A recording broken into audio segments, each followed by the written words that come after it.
시간 됐으니까 주님의 기도로 시작하도록 하겠습니다. 성부와 성자와 성령의 이름으로 아멘. 하늘에 계신 우리 아버지의 이름이 거룩히 빛나시며 아버지의 나라가 오시며 아버지의 뜻이 하늘에서와 같이 땅에서도 이루어지소서. 오늘 저희에게 일용할 양식을 주시고 저희에게 잘못한 일을 저희가 용서하오니 저희 죄를 용서하시고 저희를 유혹에 빠지지 않게 하시고 악에서 구하소서. 아멘.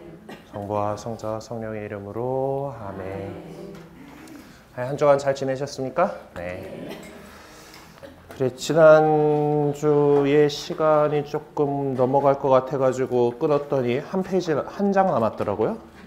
네. 어쨌든 우리가 지금 혼인잔치의 비유 말씀을 가지고서 우리가 이제 이 혼인 예복을 갖추는 그런 사람이 되어야 된다라는 걸로 그리스도인의 어떤 정체성에 대한 이야기를 했습니다. 이 이야기들에 대한 소결론 부분을 마저 보고 다음 장으로 넘어가 보도록 하죠. 네, 마테오복음서 22장 2절에서 14절의 비유 이야기는 원칙적으로 구원 역사를 상기시켜 주는 데에 관심에 초점을 맞추고 있는 게 사실이죠. 옛날에 이미 초대한 사람들이 있고 그 초대한 사람들이 이제 정말 이제 그 잔치 그리스도의 때가 왔을 때 이제 구원의 때가 왔고 하나님 나라가 이 세상에 시작되었음을 알리기 위해서 잔치가 준비됐으니까 오시오라고 종들이 가가지고 예언자들이 했던 것처럼 종들이 가가지고 초대를 이렇게 했어요. 근데 사람들이 따르지 않았죠. 따르지 않았고 결국 그 사람들 대신에 다른 길거리에 아무나 다 받아들여라 라고, 그러니까 그 이스라엘이라고 하는 선택된 민족들에게 하나님께서 당신의 계시를 해주시다가 해서 그들을 이끌어 오시다가 이제 세상의 모든 민족들에게 복음이 전해지게 되는 과정을 이렇게 보여주고 있는 것입니다. 이 첫 번째 비유는 이제 무엇보다도 하나님 나라 통치가 임박했다는, 내가 잔치상을 이미 차렸소라는 사실에 이제 강조점을 두고 있습니다. 마테오는 그러한 이야기를 전승으로부터 전해받아서 거기서 그리스도교 신자의 매 순간의 행위에 관심을 집중시키기 위해 11절에서 14절을 덧붙임으로써 이제 유비적인 색채가 강한 본문을 만드는 것이죠. 그렇게 함으로써 마테오는 그리스도교 신자라면 이제든 누구든지 새로운 상태, 새로운 신분에 맞게 생활해야 할 의무를 지닌다라는 것을 분명하게 밝혀주었습니다. 잔치상에 이렇게 초대해갖고 왔는데 예복 안 입고 있어가지고 쫓겨난 사람의 이야기를 통해가지고 우리가 그 잔치에 하나님 나라에 합당한 사람이 되어야 한다라는 이야기를 이렇게 하고 있는 거예요.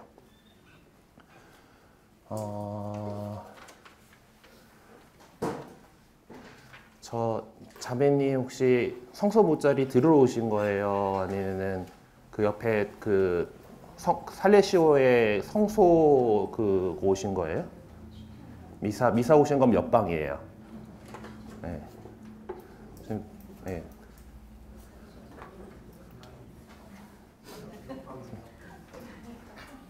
아니 혹시 성서 모짜리 공부하러 오신 거 아니고 옆에 살레시오 성소자 후원에 미사 오셨으면 옆방이에요. 지금 보니까 지금 책이 없으시고 이게 무슨 상황이지 하시는 분들이 좀 있는 것 같아요.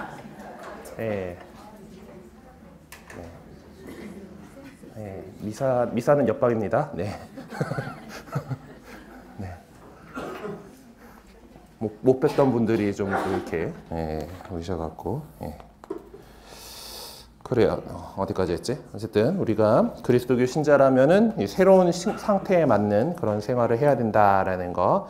그래서 다시 한번 그 11절에서 14절 그리고 또 로마서 6장에 나와 있는 부분을 읽어보고 유다서와 유다서의 이야기들을 통해서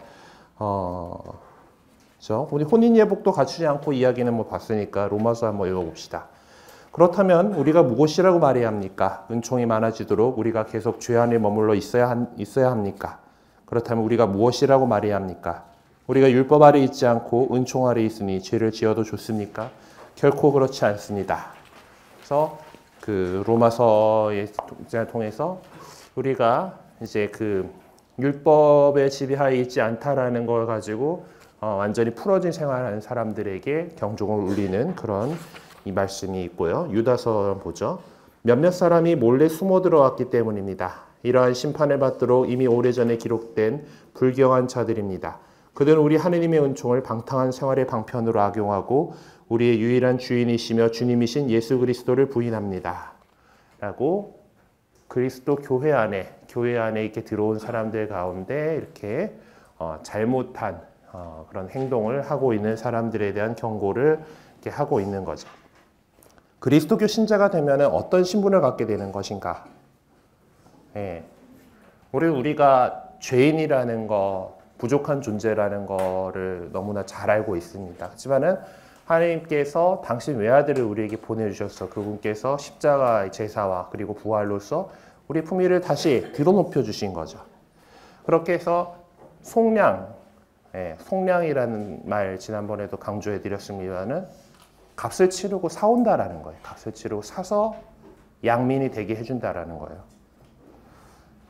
그렇기 때문에 신자가 된다라는 것은 그렇게 속량받은 사람이기 때문에 그리스도의 말씀을 충실히 지키면서 살아가야 되는 거죠. 우리의 주인이고 주님이신 그리스도의 말씀을 지키고 살아가야 한다는 거예요.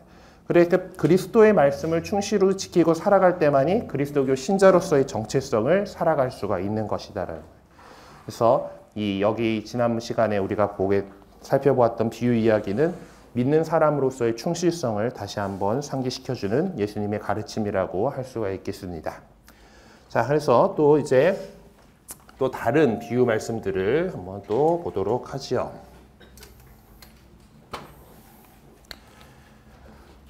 예수님께서 비유로 참 얘기를 많이 하셨고, 이제 마태오복음 13장에 가면은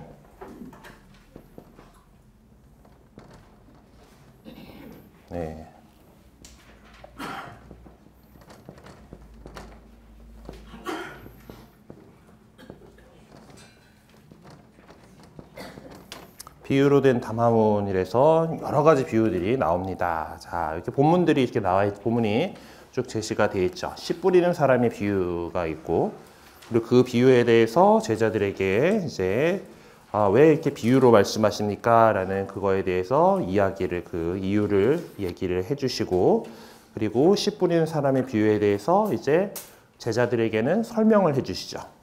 그리고 또 가라지의 비유를 말씀하시고, 겨자씨의 비유를 말씀하시고, 누룩의 비유를 말씀하시고, 이렇게 여러 가지 이제 사람들의 군중에게 가르치실 때는 비유로 이렇게 가르치시고, 그리고 그것들을 갖다가 풀이해주고 설명해주는 거는 제자들에게 하셨다라는 이야기를 이렇게 합니다. 그래서 가라지의 비유를 설명해주시고, 또 보물의 비유와 진주상인의 비유, 그물의 비유, 그리고 이 비유들이 쭉 있는 것을 끝내는 말씀으로 마태복음서 13장이 이렇게 돼요. 그래서 그 성경학자들은 마태복음사가가 이 7가지의 비유 이야기를 갖다가 의도적으로 여기에 모아놓았다라고 생각을 합니다. 이거가 자신의 공동체의 사람들이 하나님 나라에 들어가기 위해서 충실히 이렇게 살아야 된다라는 것을 이런 사람들이 되어야 된다라는 것을 이제 하죠. 근데 이 이야기 7가지 이야기들 가운데에서 씨 뿌리는 사람의 비유,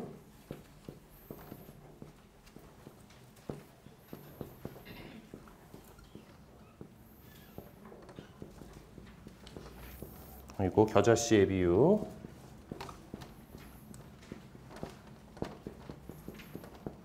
그리고 누룩의 비유는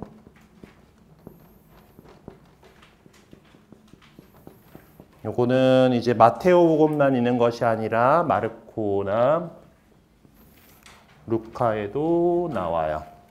그리고 여자씨도 마르코하고 루카하고 나오고, 그리고 누룩의 비유 같은 경우는 루카복음서에만 나와요. 근데 또 다르지 4가지 비유는 가라지의 비유.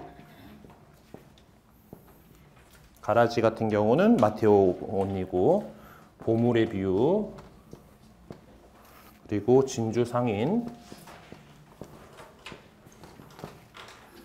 그리고 그물의 비유. 그물의 비유는 이 마테오 복음에만 나오는 비유 말씀입니다. 그래서 이제 마테오도 여러 가지 이제 예수님의 이야기들을 이렇게 수집을 했겠죠. 그래서 그 가운데에서 이런 하느님 나라에 관련된 비유 말씀들을 갖다가 마태복음 13장에다가 이렇게 정리를 이렇게 해놓은 거죠. 자, 그럼 비유 134쪽에 보면은 비유로 말씀하시는 내용의 핵심 주제는 무엇인가? 자, 본문을 한번 봅시다. 자, 씨 뿌리는 사람의 비유에는 뭐 특별히 뭐다라는 얘기는 안 나오는데 왜 비유로 말씀하십니까? 라고 할 때 너희에게는 하늘나라의 신비를 아는 것이 허락되었지만 저의 사람들에게는 허락되지 않았다라면서 하늘나라에 대한 이야기다라는 것을 가르쳐 주시죠. 네. 그래서 가라지의 비유 같은 경우에는 이제 이렇게 얘기를 하세요. 하늘나라는 자기 밭에 좋은 씨를 뿌리는 사람에 비길 수 있다. 그러면서 비유가 하늘나라에 대한 비유다라는 것을 얘기를 하죠. 겨자씨의 비유도 이렇게 시작해요. 하늘나라는 겨자씨와 같다. 또 누룩의 비유도 하늘나라는 누룩과 같다. 하시고 그리고 이제 가라지 비유 설명했고 이제 밭에 숨겨진 보물의 비유 하늘나라는 밭에 숨겨진 보물과 같다. 그리고 또 진주 상인은 또 하늘나라는 좋은 진주를 찾는 상인과 같다. 그리고 그물의 비유에서도 하늘나라는 바다에 던져 온갖 종류의 고기를 모아들인 그물과 같다라고 하늘나라는 뭐와 같다라고 계속 얘기를 하시죠. 네, 이 비유 말씀들의 핵심 주제는 하늘나라다라는 것을 알 수가 있습니다. 자, 그럼 예수님께서는 누구를 대상으로 비유의 형태로 가르침을 배우셨습니까? 그러니까 청중은 구체적으로 누구인가라는 건데요. 13장 2절, 10절, 34절, 36절을 보라고 되어 있네요. 2절 그러자 많은 군중이 모여들어 이렇게 얘기를 하시고요. 10절에 가보면은 제자들이 예수님께 다가와 라고 얘기를 하고 있고 34절에는 예수님께서는 군중의 이 모든 것을 비유로 말씀하시고 비유를 듣지 않고는 아무것도 말씀하지 않으셨다라면서 군중에게 얘기를 하셨다라는 얘기가 나오고 있죠. 36절에 그리고 군중을 떠나 집으로 가셨다. 그러자 제자들이 그분께 다가와서 제자들에게 얘기하신 거 있어요. 그러니까 군중들에게 얘기하신 것들 그리고 제자들에게 얘기하신 것들이 있어요. 그러니까 청중은 그냥 이렇게 예수님께 모여든 모든 사람들인 그 군중들이고 그리고 예수님을 따르는 제자들이고 두 가지 청중들이 있습니다. 자. 그래서 이 청중이 이렇게 두 부류로 나타나게 되는데요. 예수님께서는 알아듣지 못하는 청중에게는 비유로 말씀하신다면서 그 이유까지도 구체적으로 제시합니다. 네. 13장 11절을 참조하라고 되어 있죠. 13장 11절에 뭐라고 나와 있냐면은 너에게는 하늘나라의 신비를 아는 것이 허락되었지만 저 사람들에게는 허락되지 않았다라고 얘기를 하십니다. 그러니까 하늘나라의 신비가 허락되지 않은 그냥 군중 일반에게는 비유로 말씀을 하시는 거고 이제 하느님 나라의 신비를 아는 것이 허락된 그러니까 예수님의 제자된 사람들에게는 그 비유를 풀어서 직접적으로 설명을 해주시는 거죠. 근데 사실 비유로 말씀하시는 것은 보다 알아듣기 쉬우라고 하는 일이잖아요. 그들이 잘 알고 있는 그런 현상들에 비겨가지고 그러니까 신비로운 것이고 우리 뭐 사람의 이성 우리가 본 적도 없고 제대로 정확하게 그것을 알지 못하는 하늘나라라고 하는 그 대상에 대해서 설명할 때 비유로 설명하는 것은 잘 모르는 사람들에게 그들이 잘 알고 있는 것과 그것으로 같이 해서 알 수 있도록 해주려고 비유로 말씀을 하시는 거예요. 근데 오늘 이 본문에서 보면은 그것과 상반되는 뭔가 신비이기 때문에 감추어 놓아야 되는 것으로 이렇게 얘기를 하고 계십니다. 왜 그럴까를 이제 생각을 해보면은 역사적으로 아마 그 아버지로부터 파견되신 예수님께서는 군중에게 구체적으로 복음을 선포하셨지만은 그들은 그 복음을 듣고도 받아들이지 않았었을 겁니다. 받아들인 사람들도 있었고 받아들이지 않은 사람들도 있었는데 많은 사람들은 받아들이지 않았을 거예요. 마태오복음서 저자는 그런 군중의 태도를 지적하기 위해서 모두가 알아들을 수 있도록 비유로 말씀하셨음에도 불구하고 알아듣지 못하는 군중의 모습을 제시해주고 있는 거죠. 자, 그럼 무슨 이유로 군중은 예수님께서 선포하신 복음을 받아들이지 않는 걸까? 그래서 여기서는 마르코복음서의 내용 4장 12절을 이렇게 봐야 한다라고 하죠. 마르코복음서에도 뭐 보고 또 불어도 알아보지 못하고 듣고 또 들어도 깨닫지 못하며 저들이 돌아와 용서받는 일이 없게 하려는 것이다 라는 게 적혀 있습니다. 여기도 나와 있었던 것 같은데 저기 마테오복음서에도 14절부터 이사야 예언서의 예언이 저 사람들에게 이루어지려는 것이다. 너희는 듣고 또 들어도 깨닫지 못하고 보고 또 보아도 알아보지 못하리라. 저 백성이 마음은 무디고 귀로는 제대로 듣지 못하며 눈을 감았기 때문이다. 이는 그들이 눈으로 보고 귀로 듣고 마음으로는 깨닫고서 돌아와 내가 그들을 고쳐주는 일이 없게 하려는 것이다.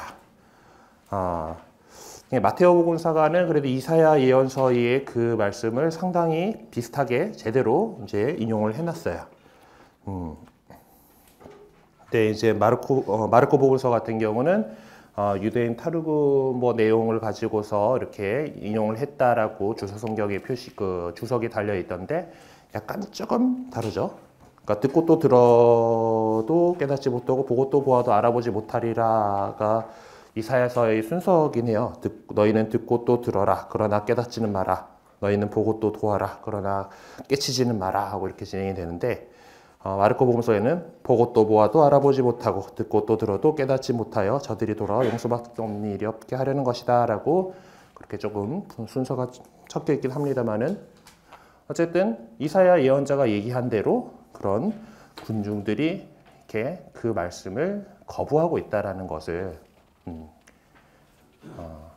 이사야 예언자도 이런 이야기를 이제 하느님께로부터 한 거가 예언자가 가가지고 이사야 예언자 같은 경우는 이제 그 6장 정도면은 1 이사야란 말이에요.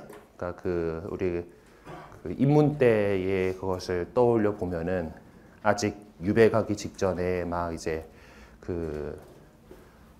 어렵던 그 시절에 어지러운 그 세상에서 이제 하느님의 뜻을 전하러 이렇게 가는 건데 뭐 잘 먹혀요, 안 먹혀요? 안 먹히잖아요, 그렇죠? 그렇기 때문에 하느님께서 이사야한테 너네 쟤들 이제 제대로 좀 혼내야 되니까 이제 보고 또 보아도 깨치지는 못하고 이렇게 그런 식으로 그렇게 마음이 완고해졌다라는 것을 이야기하는 그런 구절입니다. 혹시 지금 예수님께서 오셔가지고 복음을 전하긴 했지만은 그래도 여전히 군중들이 완고한 마음을 갖고 있다라는 거예요. 의도적으로 거부하고 있다라는 것을 이렇게 얘기를 하고 있는 겁니다. 네, 그리고 이제 이 교회를 향한 권고적인 성격의 가르침들이 이렇게 또 나와 있죠. 이 비유 이야기들이 여러 가지들이 아주 좋은 것들이 있습니다. 13장은 마테오 교회의 믿는 이들에게 주어진 가르침이죠. 13장의 가르침을 통해서 전달하고자 하는 메시지는 바로 이것입니다. 신자가 되었다고 해서 자동적으로 말씀을 듣고 깨닫는 자들의 그룹에 속하는 것이 아니다라는 거죠.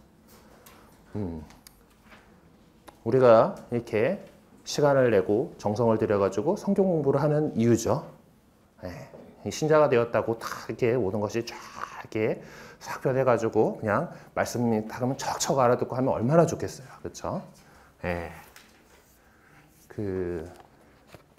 전에 이제 예전에 99년도인가 아마 매트릭스라고 하는 영화가 나왔습니다. 거기 보면은 이제 컴퓨터에 다 막 연결돼 있잖아요. 막 그래가지고 있으니까 이제 무술을 배우는데 칩을 갖다가 탁 넣어가지고 자 공부를 시작하자 이렇게 딱 넣고 쭉쭉쭉 그냥 인풋 쫙 하니까 쿵푸를 할 줄 알아요. 어디 한번 보여줘봐. 그래서 이제 대련을 시작하는 그런 장면이 나와요.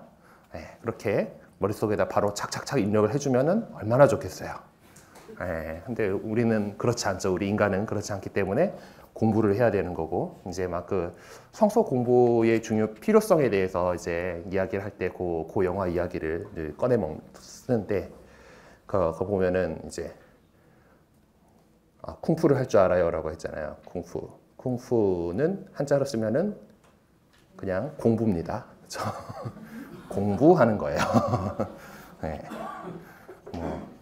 뭐 정신의 공부든 몸의 공부든 뭐 그런 그 공부예요. 공부. 다시 돌아갑시다. 네, 이게 딴 데로 쓰면 안 되죠. 네. 어쨌든 말씀을 깨닫는다라는 표현을 마태복음서 저자는 어떤 의미로 사용을 하고 있는가? 마태복음 13장 23절을 청조하라고 되어 있습니다. 가봅시다. 23절은 씨 뿌리는 사람의 비유를 설명을 하면서 이제 좋은 땅에 뿌리시는 이러한 사람이다. 그는 말씀을 듣고 깨닫는다. 깨닫는다라는 표현이 나왔어요. 그런 사람은 열매를 맺는데 어떤 사람은 100배, 어떤 사람은 60배, 어떤 사람은 30배를 낸다. 말씀을 듣고 깨닫는다라고 하는 것은 말씀을 깨닫고 받아들여서 그걸로 열매를 맺어요. 결과물을 내놓으라는 거예요. 열매를 맺는다. 그러니까 그 말씀을 가지고서 삶에서 어떤 그런 열매로 표현되는 좋은 표현들을 내놓아야 한다라는 거죠. 자, 마태복음서 13장 51절에서 52절을 다시 한번 살펴보자. 네. 이제 비유를 끝내는 말씀입니다. 너희는 이것들을 다 깨달았느냐? 제자들이 예 하고 대답하자 예수님께서 그들에게 이르셨다. 그러므로 하늘나라의 제자가 된 모든 율법학자는 자기 곳간에서 새 것도 꺼내고 헌 것도 꺼내는 집주인과 같다. 예수님께서 여기까지죠. 네. 자, 예수님의 이 말씀은 비유 형태의 이 가르침을 종결하는 말씀으로서 그 가르침이 오늘날의 교회 안에서도 유효할 뿐만 아니라 지속적으로 다시 읽혀져야 한다는 의미도 전달을 해줍니다. 새 것도 꺼내고 옛 것도 꺼내는 그런 집주인이라고 하죠. 예, 오늘날에도 우리는 교회 안에서 그리스도의 말씀을 수없이 많이 듣고 있습니다. 듣는 것만으로는 공동체의 일원이라는 듣는 것만으로 공동체의 일원이 된다라는 자기 합리적 사고의 팽배함이 교회의 미래를 어둡게 할 것임을 우리는 알고 있다. 그냥 말씀만 듣고 공부하고 이걸로만 끝나서는 우리 공동체의 미래가 어둡다라는 거죠. 믿음을 살아가는 우리가 예수님께서 비유로 가르쳐 주신 말씀을 현재화해내지 못한다라면은 마태복음서 13장 36절에서 43절이 지적하고 있는 것처럼 미국에 있게 될 그리스도의 완전 단절은 자명한 사실로 나타날 수밖에 없을 것입니다. 36에서 43. 그쵸? 가라지가 되어버리면 안 된다라는 거죠. 내가 맺어내는 것이 밀이어야지. 가라지는 밀하고 되게 비슷하게 생기기는 했는데 아닌 거잖아요. 그쵸? 네. 그것이 가라지가 아니라 우리가 밀을 정말 맺어낼 수 있는 그런 사람이 되어야 된다. 그것이 가라지가 되어버렸다라면은 여기서 좀 거두어가지고 불에 태우듯이 세상 종말에도 그렇게 될 것이다라는 거예요. 그래서 마태복음서 13장의 내용은 느슨해지기 쉬운 우리의 믿음에 경종을 울려주고 있다라고 할 수 있겠습니다. 그래서 5장 충실성에 대한 권고를 마쳐보고요. 이제 6장으로 들어가 보도록 합시다.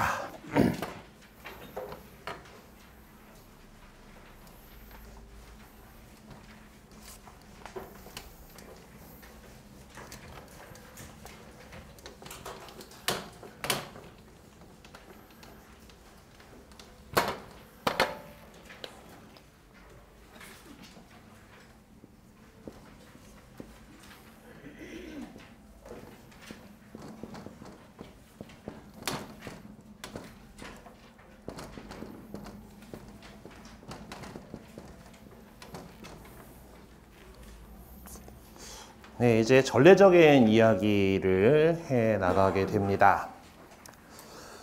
어떤 종교든지 종교 의식이 있죠. 예, 우리는 미사라고 하는 전례가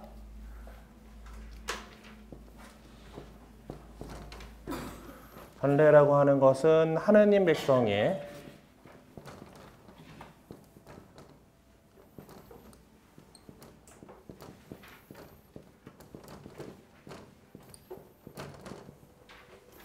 공적인 예배입니다. 그러니까 우리가 공식적으로 함께 공동체가 모여가지고 하는 공식적인 예배를 전례라고 하죠. 우리 가톨릭 교회는 전례가 잘 발달되어 있는 종교입니다. 다른 뭐 종교들도 생각을 해보죠. 예, 불교에서도 보면은 예불하는 시간들이 있죠. 예, 새벽이 되면은 이제 거기 스님들, 그 사찰의 스님들 보면 새벽 3시, 4시 반인가 그때부터 해가지고 새벽 예불을 합니다. 예불을 하고 또 시간마다 이렇게 또 저녁 예불을 하고 새벽 예불을 하고 이렇게 지금 우리 뭐 수사님들이 아침에 일어나가지고 이제 초대송을 하고 이제 성물도를 이렇게 바치는 것과 마찬가지로 수생활 안에서는 그런 예불이라고 우리는 예배겠죠. 전례니까 이 예배고 하여튼 이런 예배 행위들이 있어요. 예, 유교도 제사를 지내죠. 예, 제사를 지내고 뭐 이슬람도 보면은 이렇게 하루에 5번씩 그 모스크를 향해서 그 절을 하고 기도를 해요. 예, 뭔가 종교 의식이 있습니다. 예, 그래서 그것은 인간과 신과의 관계를 드러내주는 구체적이고 가시적인 표현입니다. 그러니까 성경에 의하면은 이러한 관계 설정은 당신 자신을 계시하는 하느님의 살아계신 하느님의 주도권 안에서 이루어집니다. 그러니까 이 예배 행위를 갖다가 인간들이 어쩌어쩌 만들어낸 것이 아니라 보면은 우리 구약 성경에 보면은 뭐뭐 할 때는 이거 뭐를 뭐 어떻게 잘라가지고 뭐 태워 바치고 어떤 거는 뭐 흔들어 바치고 뭐 곡식들은 빻아갖고 뭐 어떻게 하고 이런 걸다가 하느님께서 다 모세한테 일일이 설명해 주신 걸로 나와요. 그렇죠? 네. 하느님께서 그 주도권이 이제 사실 우리 하느님께서는 우리 인간의 예배를 필요로 하시는 분은 아니죠. 네. 평일 감사송 4번에 그것들이 잘 나타납니다. 저희 갑자기 하려니까 생각이 안 나지. 어쨌든 4번에 그게 이제 그 당신께 도움이 되는 것이 아니지만 저희 구원에 도움이 되나이다라고 우리가 분명하게 얘기를 하고 있어요. 아무튼 그 하느님의 주도권에서 이루어지고 그에 대한 응답으로 인간은 공동체적 성격의 종교의식을 통해서 하느님께 예배를 드립니다. 자, 하느님께서는 그래서 당신만을 섬기고 당신의 증인이 될 백성을 선택하셨죠. 그러니까 선택된 백성. 처음에는 이 아브라함을 부르셔가지고 그 후손들이 그렇게 되었었고, 이제는 이제 세상에서 그리스도인인 우리들을 뽑으셔서 새로운 하느님 백성으로 우리를 선택을 하셨습니다. 그리고 우리는 그렇기 때문에 우리에게 주어진 사제직을 수행을 하고 있는 거죠. 사제로서 세상의 다른 사람들, 세상을 위해서 하느님께 기도드리고 제사를 지내는 역할을 우리가 합니다. 그런 사명을 완수를 해야 돼요. 자, 그 같은 사실은 종교의식이 히브리어가 가지고 있는 의미에서 분명히 드러난다. 여기는 넘어갑시다. 아바드라는 히브리어 어근에서 하는 예배인데 어느 글자인지 좀 친절하게 써주면 좋겠는데 제가 거기까지 파고 들어갈 만한 깜냥이 안 돼가지고 히브리어 사전은 보통 히브리어에서 영어 정도는 돼 있는데 영어에서 히브리어 가는 거를 제가 아직 갖고 있지 않기 때문에 넘어갑시다. 어쨌든 그 예배나 이제 전례 이제 이런 것들에 관련된 단어들은 기본적으로 그 의미가 신께 대한 봉사, 섬김 이런 거예요. 섬기다, 봉사하다라는 의미를 갖고 있다라는 것은 우리가 기억을 했으면 좋겠습니다. 자, 이 장에서 우리는 구약 성경 안에서 종교의식의 변천 과정과 그 의미에 대해서 다루는 것이 아니라 이제 신약 성경 안에서 표명해주고 있는 예배의 의미만을 살펴보게 될 겁니다. 자, 예수님께서는 옛 의식을 완성하심으로써 옛 의식이 종료되었음을 아무튼 예배 행위가 왜냐하면은 제가 신약의 사제인 거가 참 다행이죠. 구약의 사제였으면은 여러분들이 매우 끌고 오는 소를 갖다가 어떤 그 기도문을 내오면서 척하고 목을 따가지고 피를 쫙 뽑아내고 그 피를 받아가지고 뭐 제단에 뿌리고 그리고 각을 따가지고 기름기는 우리 하느님은 또 기름기를 좋아하세요, 그렇죠? 국기름을 좋아하세요. 기계 아마 인간들이 그 먹기 싫어하는 그런 부분들을 당신이 드시겠다 이렇게 하신 거가 아닐까 싶습니다. 어쨌든 기름기 해가지고 그건 살려가지고 연기를 내가지고 바쳐야 돼요. 도축 전문가가 돼야 되는 거죠. 근데 이제 예수님께서 십자가에서 그걸 끝내셨어요. 피를 흘려가지고 하는 유혈의 제사를 이제 당신 피로 끝내셨기 때문에 지금 이제 신약 성경에서 이제 그 옛날에 구약의 어떤 제사가 이제 완결되고 종결되었고 이제 예수님께서 이제 당신 자신이 희생 제물이 되어서 완전한 단 한 번의 제사를 이루심으로 인해서 이제 우리가 구원받았고 이제 지금 우리는 예수님께서 십자가에서 하셨던 그 제사를 오늘날 우리들 그 미사 안에서 현재화하고 있는 거죠. 어떤 제사를 매번 새롭게 바치는 그런 것은 아닙니다. 하여튼 예수님께서는 옛 성전을 정화하시던 중에 옛 성전에 대한 경외심을 보여주셨다면은 이제 그것은 그분 자신이 유다인들의 죄로 인해 폐망하게 될 그 성전을 새로운 성전인 부활하신 당신의 몸으로 계승하게 될 것임을 예고하기 위해서였습니다. 성전 정화 사건에서 이렇게 하죠. 이제 저걸 부숴와라, 내가 사흘 만에 다시 세우겠다.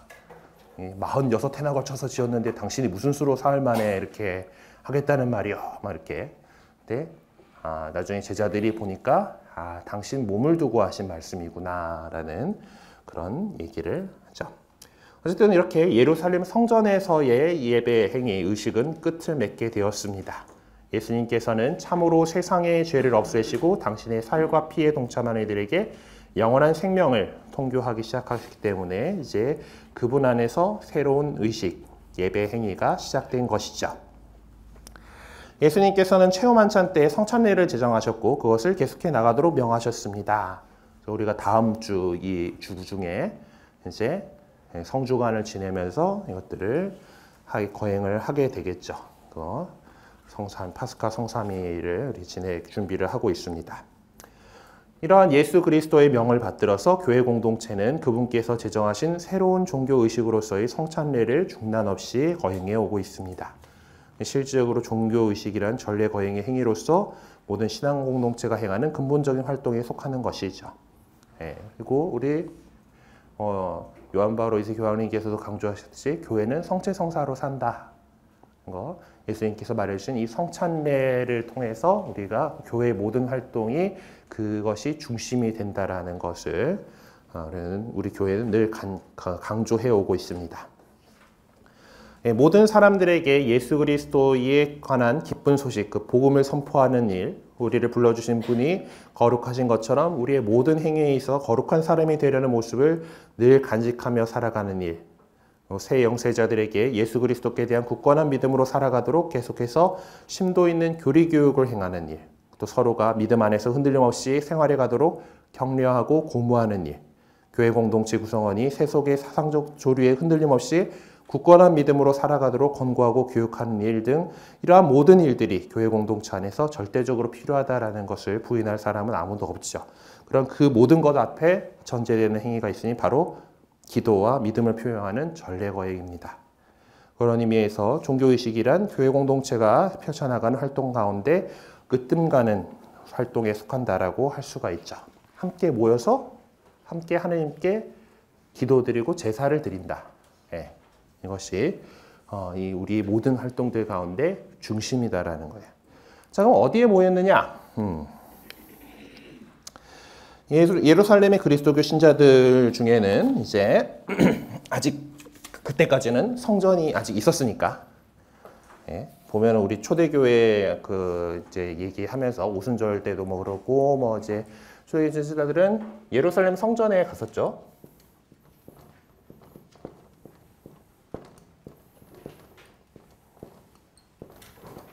아직 쫓겨나기 전이다 보니까 유다교에서 좀 쫓겨나기 전이니까 그리고 원래 유다교도들인 사람들이었고 그래서 하느님께 기도하고 이렇게 그런 곳으로는 성전에 드나들 사람이 있었고 그리고 성전이 없는 동네에서는 유다인들의 회당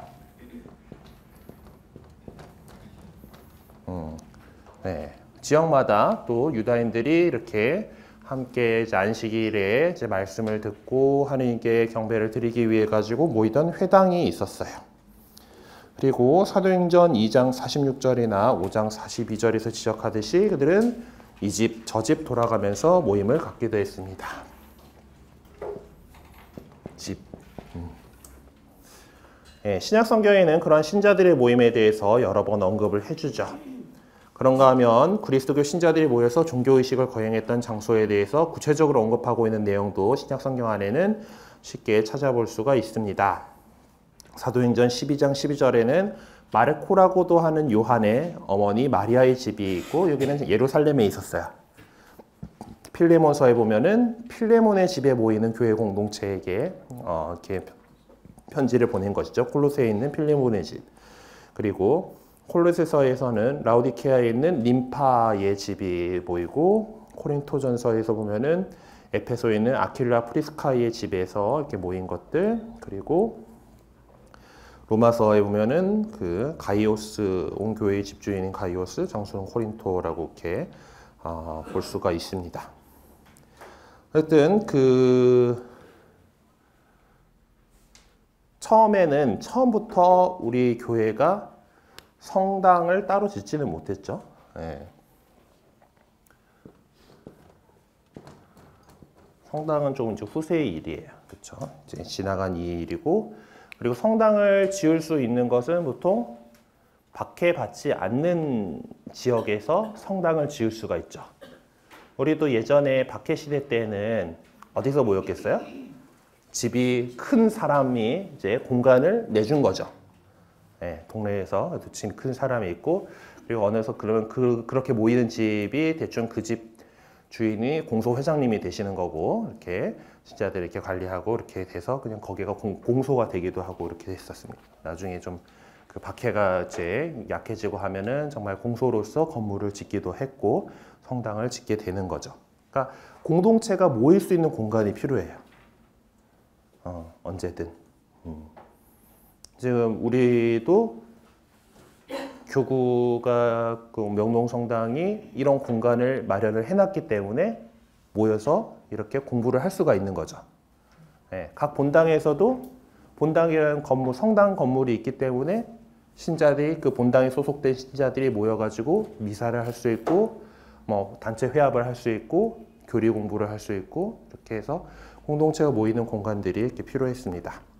자, 그리스도인들은 처음에는 이제 그 출신들이 거진 유다인들이었으니까 예수님도 유다인이었고 예수님의 그 사도들도 유다인들이었기 때문에 처음엔 성전에서도 모이고 회당에서도 모이고, 그리고 회당에서도 이제 회당장들 가운데서 이제 이 형제들에게 격려가 될 말씀을 해주십시오라고 초대하는 그런 사람들도 종종 나오죠.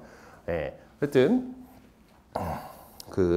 이렇게 함께 모였고, 우리가 그 신자들의 첫 생활에 대해서 지난 학기 아마 봤을 때도 나왔지만은 날마다 한 마음으로 성전에 열심히 모이고 즐겁고 순박한 마음으로 빵을 떼어 나누었습니다. 그리고 그리스도의 부활을 기념하기 위해서 주간 첫날, 지금은 일요일이죠. 주일에 빵을 떼어 나누려고 모이긴 했습니다. 이제 이미 1세기에 와서는 이미 주님의 날, 주일이라고 불리게 되었고, 그것이 우리가 지금 주일을 지내는 것에 대해서 유래가 되는 겁니다. 그래서 이제 그 성경을 자구적으로 해석하는 교파들이 있잖아요. 개신교 교파들 가운데에서 제7 안식일 교회라던가 하는 애들은 이제 좀 어떻게 주님이 안식일 쉬라고 했지 너네 왜 일요일을 쉬냐 하면서 토요일날 거기는 모입니다. 안식일 교계는 이렇게 토요일에 이렇게 모이게 되는데, 우리가 주일을 지내는 이유는 부활이 제일 중요하기 때문이죠. 예수님께서는 주간 첫째 날에 부활하셨어요. 그 부활, 작은 부활절을 우리는 매 주일날 이렇게 지내면서 주님의 날에 우리 그리스도의 공동체는, 그러니까 아직 유다인들인 공동체들은 회당이나 성전에서나 안식일, 그러니까 지금 토요일에 그 이루어지는 유다인들의 예절에 참례를 하고, 그리고 그 다음날 아침에 밤을 그렇게 같이 지내고, 그 다음날 아침에 우리 주님의 날에 그리스도교의 성찬례를 하고서 이렇게 헤어지는 거예요. 주일 미사, 주일을 이렇게 지냈던 거 그렇게 되고 전 세계적으로 뭐 이제 유럽 쪽에서든 어쨌든 그 주일이 이제 그리스도교 문화권에서 이제 이런 지금 요일 지금 이런 것들이 세계적인 표준이 돼 버렸잖아요. 예, 그래서 일요일을 우리가 쉬는 날로 이렇게 하게 된 것은 우리 교회가 주일을 거룩하게 지내왔기 때문에 그런 거죠.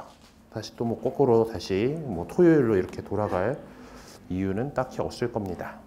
뭐 참고로 유대교는 토요일 날 쉬겠죠. 그래서 이스라엘 성지순례 가시면은 금요일 날 저녁이 되면은 유대교도들이 운영하는 데는 슬슬 문 닫기 시작하는 걸 알고 있어요. 예, 거기는 뭐 지금 우리 전례 안에서도 좀 드러나지만은 해가 지면은 새 하루가 시작되는 거예요. 해가 떨어질 때 새 하루이기 때문에 금요일 해가 지면 일몰이 딱 있으면은 그때부터 안식일이에요. 안식일 날 해가 질 때까지. 네. 그거가 이제 하루가 그렇게 하루 개념이 그렇기 때문에 금요일 날 저녁이면은 그렇습니다. 저희 구제반 때 이제 그 이스라엘 성지순례를 갔는데 그때 해가 그 갈릴레아 호수 근처에 이제 묵을 때가 있었어요. 그래서 거기서 그 북쪽에 그러니까 카파르나움이니까 카파르나움 쪽을 이렇게 보고 나서 배를 타고 이제 갈릴레아 호수를 이렇게 지나가는 그 길이었는데 뭐 하다가 좀 일정이 살짝 늦어져 가지고 빠듯했어요. 네, 그래서 원래는 이제 그 갈릴레아 호수 그 배가 이제 쭉 가고 있으면 상당히 안정적인데 이제 중간에 딱 서가지고 있으면은 그 이제 파도나 뭐 이런 것들이 다 이제 그 출렁출렁하게 되잖아요. 그거를 체험해 보고 싶었던 건데 원래는 배를 세워놓고 그 흔들림. 다행히 또 그날 그렇게 바람도 많이 안 불었어 어쨌든. 그랬는데 이제 배 주인이 유대인인 거예요. 금요일 오후였어. 이제 해 떨어지고 도착을 하고 영업을 종료해야 되는 거야. 이제 그래서 그냥 쭉 지나가가지고 이제 거기 배를 내렸어요. 아무튼 안식일 개념이 그렇습니다. 어쨌든 그래서 안식일 날 그렇게 하고. 그렇죠. 그래서 주일 우리가 주일을 지내고 있는 것은 주간 첫째 날에 예수님께서 부활하셨기 때문이에요. 자, 그리고 이제 예배의 다양한 모습들인데 지금은 우리가 가톨릭 교회면 전 세계 어딜 가나 서방 가톨릭 교회, 로마 가톨릭 교회에 속해 있는 우리들은 미사가 다 똑같죠? 네, 구조나 이런 것들이 통일되어 있습니다. 물론 이제 서방 전례 안에서도 이제 오래된 특권에 따라서 로마 전례를 따르지 않는 지역들이 있기는 있어요. 밀라노 전례라던가 이런 전례 남아있는 전례들이 있습니다. 그리고 가톨릭 교회 안에서도 동방 쪽에 있다가 그 교황님과의 친교를 이룬 동방 가톨릭 교회라는 조직이 있죠. 아마 예전에 그 요한 바오로 2세 교황님 그 장례 미사 때나 뭐 이제 바티칸에서 이루어지는 이런 것들을 보시면은 그 복장이 지금 우리가 알고 있는 우리는 서방 가톨릭 교회에 속해 있으니까 서방 가톨릭 우리가 보통 보는 주교님이나 신부님들의 복장이 아닌데 그 같이 이렇게 하시는 분들의 모습을 볼 수가 있습니다. 부제님도 뭐 또 그 동방 가톨릭 쪽 부제님도 같이 나오고 큰 미사 때 보면은 그런 모습들이 있어요. 가톨릭 교회 안에도 그렇게 전례가 지역에 따라서 조금씩 그 다른 부분들이 있습니다. 우리 한국 교회는 그 로마 가톨릭 교회에 속해 있는 그거기 때문에 로마 전례를 따르고 있어요. 네. 어쨌든 근데 예전에 그러니까 그런 통일된 전례를 이렇게 만들어 나가게 되는 게 상당히 후대거든요. 그 전에는 동네마다 조금씩 그러니까 기본 줄기는 같겠죠. 예수님께서 이렇게 최후의 만찬에서 이렇게 행하라고 하신 거를 하는 거는 똑같은데 그 각자의 지역에 따라서 어떤 식으로 해오는지 이런 것들 뭐 서로 교류할 기회도 없었을 거고 그런 것들까지 그러니까 좀 각자 지역에서 그것이 발전을 해왔습니다. 하여튼 그래서 예배의 형태가 여러 가지들이 나오는데 물론 또 그것이 지역마다 다른 것들도 있지만은 이제 몇 가지 또 어떤 예배의 종류들이 있었다라는 거죠.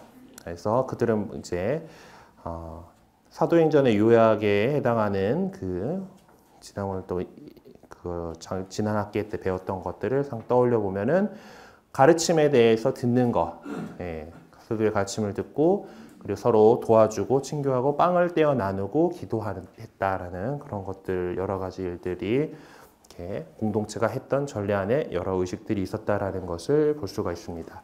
첫 번째는 이제 세례죠.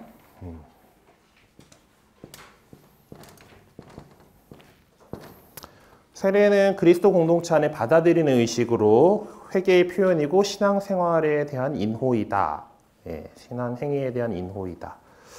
어쨌든 회개의 표현으로 이제 깨끗한 사람이 된다라는 뜻으로 물로 씻는 게 있었고, 그리고 우리가 그리스도인으로 축성됨으로써 인호를 받는 성사이죠. 사람들은 세례자 요한이 베푼 세례처럼 죄사함을 얻기 위해서 세례를 받았습니다. 요한이 했던 세례. 예수님께서는 세례를 그때는 당신이 직접은 안 하셨어요. 요한복음에 조금 나오긴 하는데 제자들이 주셨다가 이제 제자들이 한 거지 예수님이 한 건 아니다라든가 이런 것들이 있는데 이제 그 후에 그리스도 교회는 세례를 통해서 그리스도교로 받아들이는 예식을 하게 됩니다. 오순절 때 이제 거기서 회개하시고 그리고 저마다 예수 그리스도의 이름으로 세례를 받아 여러분의 죄를 용서받으시오라고 분명히 얘기를 합니다. 그러나 이 그리스도교의 세례는 성령으로 인한 세례라고 불리고 있기 때문에 또 다른 의미를 내포하고 있습니다. 그러니까 요한이 베푼 세례는 물로 세례를 준 거죠. 그렇지만은 그것과 다른 성령의 세례라는 특징을 갖고 있어요. 성령의 선물로 특징 지어지게 될 마지막 때가 이미 시작했기 때문에 그리스도교의 세례는 지난날의 행위들을 정화하는 것에 불과한 것이 결코 아닙니다. 그리스도교의 세례는 세례받은 자들이 새로 태어난 자녀로 간주하기 때문에 새 생명의 시작을 의미합니다. 요한의 세례와 동일한 의미에서 시작된 그리스도교의 세례는 새 생명의 시작이라는 새로운 의미를 지니게 됨으로써 그리스도께서 옛 의식을 완성하시고 새로운 의식을 시작하며 열어젖히신 새로운 세계에서의 삶을 가능하게 해주는 출발점이 되는 것이다. 세례에 대해서 몇 번 설명드렸죠. 원래 살아있는 물, 흐르는 물, 그러니까 강에서 이렇게 했고 침례였다고 했고, 그래서 3번 물에 담그는 거잖아요. 그렇죠? 그러면서 그 전에 내가 죽고 건져 올려지면서 예수 그리스도와 함께 부활한 새로운 생명으로 넘어간다라는 그런 의미를 갖고 있기 때문에 그렇죠. 그리고 주님의 만찬, 성찬례죠.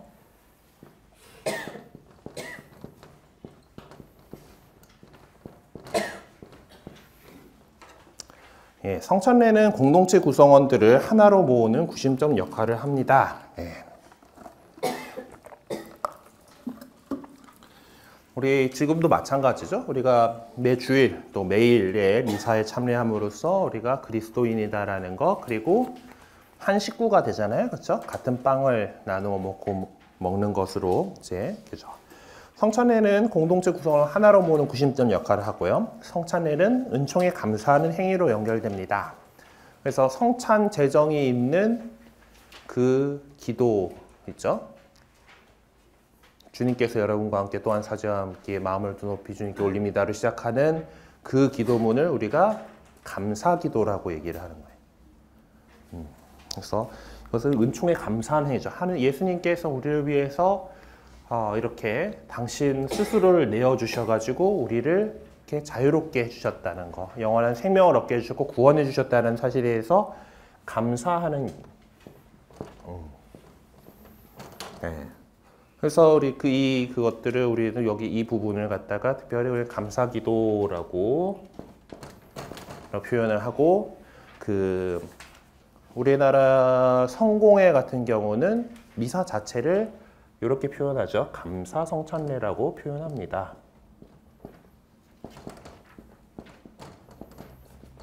그러니까 우리는 이제 미사라고 표현하는 그것들에 대해서 이 사람들은 이거에 더 집중을 해가지고 해요. 사실 미사 전례에 대한 전례학의 역사들을 이렇게 쭉 볼 때도 이것이 더 강조되어 가지고 이제 유카리스티아라고 이렇게 미사 전체를 이 성찬례라고 부른 적들도 많이 있어요. 지금 성공회는 그런 그 의미에서 감사 성찬례라고 이름을 짓고 있는 것 같아요.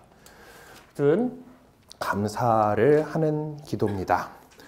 그래서 우리는 성찬례를 은총에 감사하는 행위라고 부릅니다.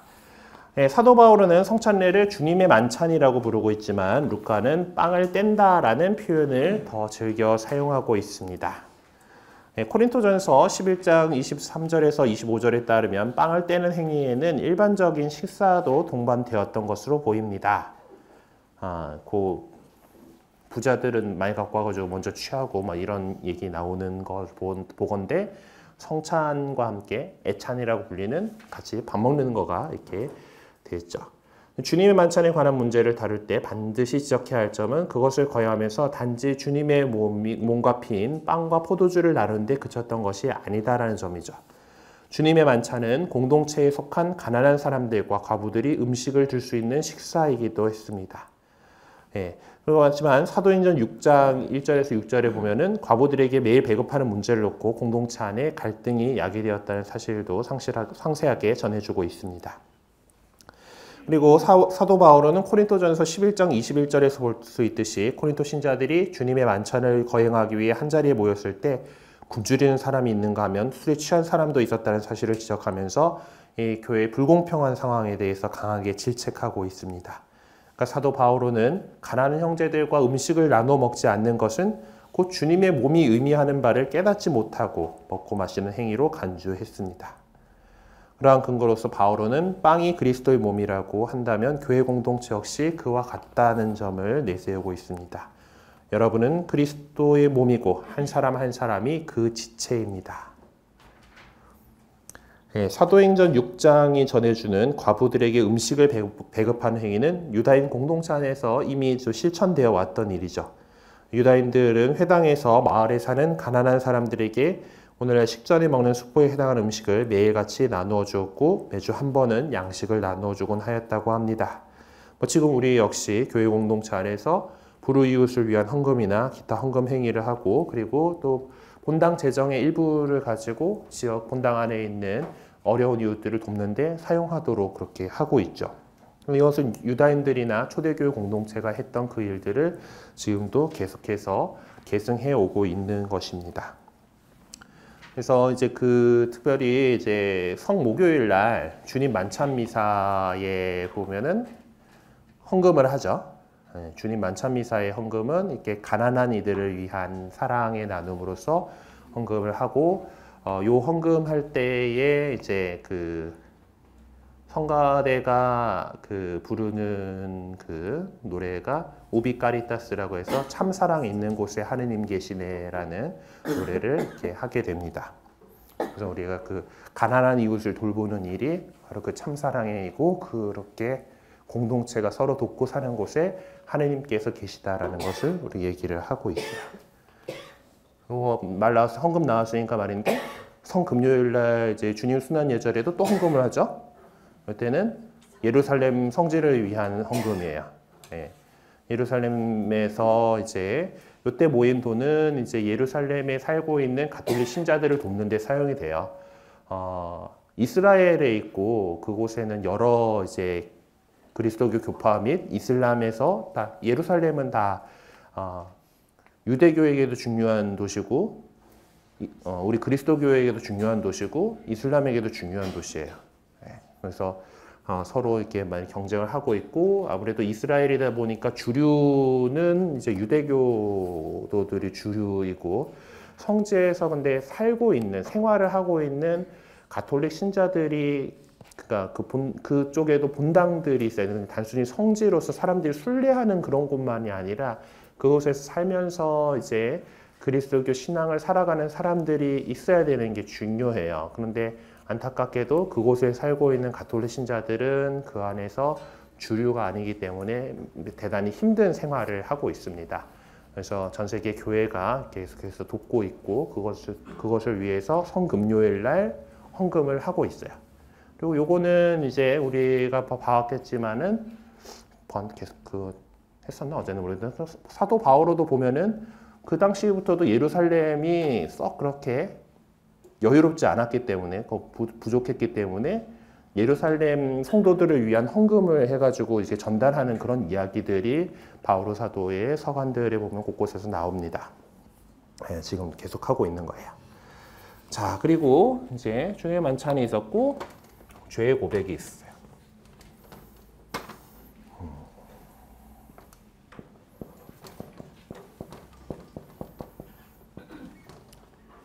네. 그래서 그러므로 내가 제단에 예물을 갖다 바치려 하다가 거기에서 형제가 너에게 원망을 품고 있는 것이 생각나거든. 예물을 거기 제단 앞에 놓아두고 물러가 먼저 그 형제와 화해하여라. 그런 다음에 돌아와서 예물을 바쳐라 라는 마테오복음서의 그 유명한 말씀에도 디다케에 보면은 여러분은 주님의 날에 함께 모여 빵을 나누고 우선 여러분의 죄를 고백하고 그리고 난 후에 감사하십시오. 그리하면 여러분이 바치는 희생 제물은 순수한 제물이 될 것입니다. 라는 표현이 있어요. 아무튼 이제 그 공동체 그 앞에서 죄를 고백하는 행위가 있었습니다. 지금처럼 그 사제에게 개별적으로 고백하는 것은 한 대략 6세기경 정도의 형성이 됐다라 그래요. 그 전에는 공동체 앞에서 나의 죄를 고백을 하고 그러고 용서를 이제 청하고 이렇게 하는 행위로서 고해성사가 그렇게 이루어졌다라고 해요. 예, 근데 이제 오늘날에는 이제 사실 그러다 보니까 지금도 고해서 들어가는 거가 쉽지 않잖아요. 예? 아니 물론 쉬워요. 그냥 들어가면 돼.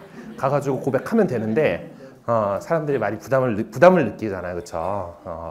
그리고 특히 또 열심히 하시는 분들 같은 경우는 우리 신부님이 내 목소리 알아들을 텐데 하는 그런 부담감이 있고 요즘 이제 그 집중 판공한다면서 손님 신부님도 오시면 그런 기회를 잘 이용하시면 되죠.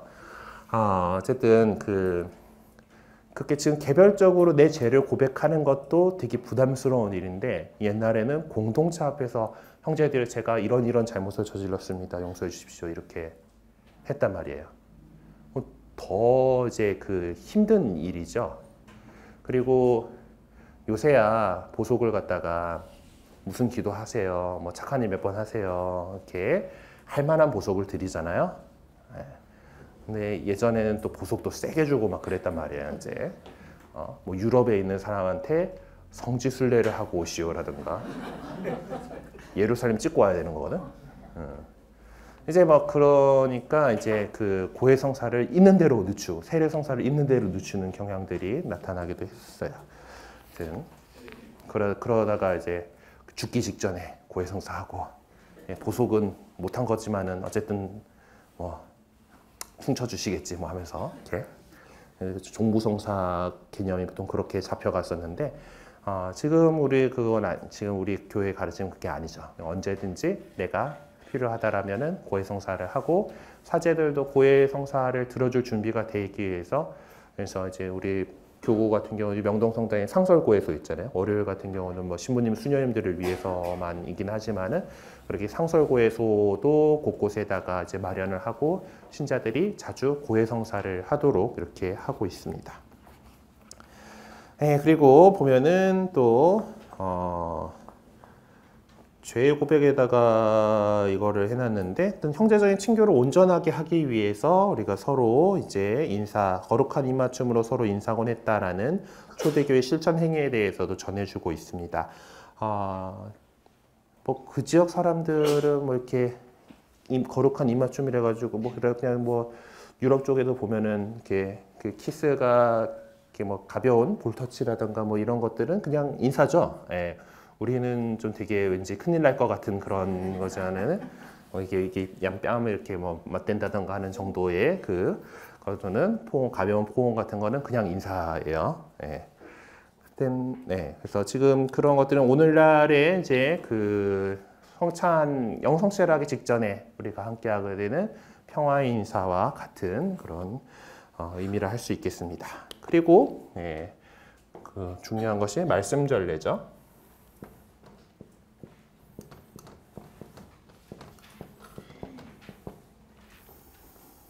예배 행위 가운데 없어서는 안 될 중요한 요소죠. 성경을 봉독하는 것, 하느님의 말씀을 듣는 것, 그것이 이제 중요한 것입니다. 성경을 봉독하고 시편을 읊는 것, 이건 그냥 일반적으로 그냥 하는 거 얘기일 거예요. 그렇지만은 그것이 그 말씀의 전례, 말씀 전례를 통해서 우리에게 베풀어지는 것이 중요한 일입니다. 하여튼 언급했듯이 종교의식이란 교회 공동체의 근본적 활동에 속하는 것이고, 이 교훈을 주는 것 역시 교회 공동체 안에서 이루어지는 특별한 활동 중에 하나입니다. 그렇기 때문에 그 종교의식 그 안에서 이렇게 함께 모여가지고 예배를 하는 이 안에서 이런 교훈적인 가르침들이 얘기가 돼야 되죠. 그런 것은 말씀이 봉독되고 그것을 읽고 그것을 사제가 풀이해주는 강론으로 계속해서 늘 강조되고 있는 겁니다. 그래서 사도 바오로가 보낸 편지들의 수신자인 그 공동체들은 사실상 그 사도가 보낸 그 편지를 자기 공동체를 위해서 사도가 보내준 거잖아요. 그러니까 이것을 전례 때 함께 모여 있을 때 그렇게 말씀으로서 편지를 읽곤 했었던 거죠. 그래서 그것이 지금 신약 성경이라고 하는 하느님 말씀으로서 그 위치로 이렇게 자리 잡게 된 겁니다. 자, 그리고 모였으면은 또 같이 기도해야죠. 교회 공동체는 함께 모여서 종교의식을 거행하면서 그를 위해 필요한 기도들을 상당수 창출해 내었습니다. 자유롭게 막 기도를 할 수도 있겠죠. 개인 기도를 할 수 있겠죠. 이제 성령 기도회 같은 데 가보면 아니면은 개신교회 부흥회 같은 데 가보면은 막 이렇게 각자 알아서 막 기도를 막 합니다. 그러면서 아주 크게 이렇게 기도를 하고 이렇게 하는데, 사실 공동체가 마음을 모아서 함께 할 수 있는 기도가 있으면 더 좋잖아요. 다 같이 아는 기도. 그것이 대표적으로 주님의 기도 같이 이렇게 그냥 기도문이 있는 것을 이렇게 만들게 되는 거죠. 그리고 이런 기도들은 각 공동체가 처해졌던 구체적인 상황에서부터 영감을 받아서 만들어졌을 것입니다. 그리고 그 기도들 가운데 이 문진, 신령 언어로 말하는 기도도 포함되어 있었죠. 심령기도. 전에도 얘기했던 것 같은데, 저희 어릴 적 친구를 되게 오랜만에 만났는데 그 친구는 열심한 개신교도였어요. 너는 성령을 받았니라고 막 얘기를 하다가, 내가 그때도 주일학교 교사로 열심히 활동하고 자기도 되게 교회에서 열심히 활동하고 있으니까 막 이제 그런 얘기들을 하다가 넌 성령을 받았냐라는 거야. 성령 받았지. 야, 세례 때 받는 거 아니야? 근데 제가 나는 성령을 받았대. 그래서 결국 막 얘기를 풀어보니까 신령한 언어로 한번 기도 한번 해봤음, 이런 영이 한번 내리시는 그런 체험을 했다라는 그런 얘기던데, 어쨌든 이 신령한 언어로 말하는 거가 왠지 멋있기 때문에 사람들이 이제 그것들을 뭔가 대단한 걸로 이렇게 여기는데, 고린도전서 14장 18절에서 19절에서 사도 바오로께서도 이제 나도 할 수 있는데 그것이 과도하게 커다란 중요성을 부여하지 않는 것을 볼 수가 있죠. 그래서 이제 이제 성령기도에 가신 분들 아시겠지만 심령기도를 이제 이렇게 얘기를 하잖아요. 어떻게 말할 수 없는 그 기도를 성령께서 대신해 주신다라고서 맡겨드려라라고 이렇게 얘기를 합니다. 심령기도 하는 거가 이제 그래서 그렇게 이제 해서 그냥 성령께 맡겨드려라 하면서 이제 이렇게 하게 되는 건데, 이제 그것이 그러니까 언어를 배우거나 터득하게 된 것이라기보다 이제 그렇게 자기를 깨달을 수 없을 만큼 신비롭게 말하는 것, 성령께서 역사하시는 것이다라고 분명하게 얘기는 하고 있습니다. 근데 이제 이 신령한 언어로 말하는 것이 은사들의 여러 가지 등급에 대해서 얘기하는 것 가운데 그렇게 높은 등급이 아니에요. 그렇죠? 왜냐하면은 신령한 언어로 말하는 사람만 있어가지고는 공동체에 도움이 안 돼요. 그거를 듣고 또 해석해 줄 수 있는 은사를 받은 사람이 또 옆에서 얘기를 해줘야 되는 건데, 아무튼 그렇습니다. 어쨌든 고린도전서 12장에서 14장을 통해서 바오로 사도는 성령의 자유로운 역사하심과 일련의 전례적인 규칙이 서로 상반되는 것이 아니다는 것과 교회 공동체는 끊임없이 성령의 자유와 일련의 전례적인 규칙을 종합해 나가야 한다는 것을 역설하고 있습니다. 두 사람이나 세 사람이라도 내 이름으로 모인 곳에는 나도 함께 있겠다라는 그리스도의 말씀은 그리스도의 몸인 교회 공동체 안에서 꼴을 갖춰야 할 필요성을 불러일으켜 주는 것이죠. 교회 공동체 안에서 종교 의식이 거행되어야 할 만한 이유가 바로 거기에 있습니다.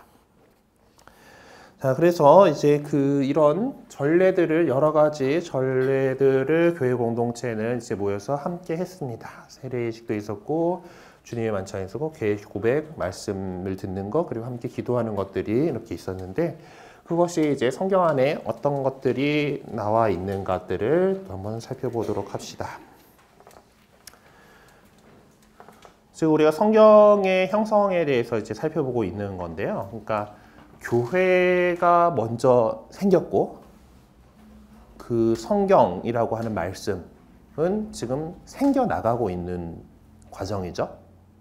네, 그렇다는 것은 교회 공동체 안에서 이루어지고 있는 이 전례에서 사용되었던 것들이 전례에 사용되어 있던 것들이 이제 성경 안에 실리게 된다는 겁니다. 전례적 기원을 갖고 있는 내용들이 무엇이 있는지를 한번 보죠. 그러니까 신약 성경은 서간이나 복음서 안에 자리하기 이전에 종교의식을 거행하면서 사용되어 왔던 상당수의 내용들을 잘 보존해주고 있습니다. 일부 내용들이 전례 거행을 위해 성령의 역사하심 아래서 만들어졌다라고 한다면 일부 다른 내용들은 나자렛 예수님께서 직접 하신 말씀들 안에 그 뿌리를 두고 있습니다. 이런 것들을 정리를 해봅시다. 자, 성찬례 제정에 관한 이야기. 예수님께서 최후의 만찬에서 어떻게 얘기하셨다라고 성찬례 제정이 있죠.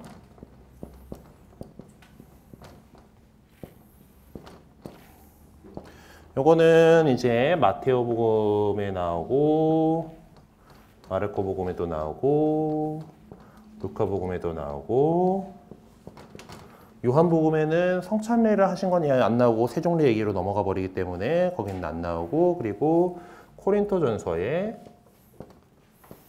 나옵니다. 자, 근데 비교를 해보면은 모두가 완벽하게 동일한 내용으로 되어 있지는 않습니다. 네. 비교를 해보면 그래요.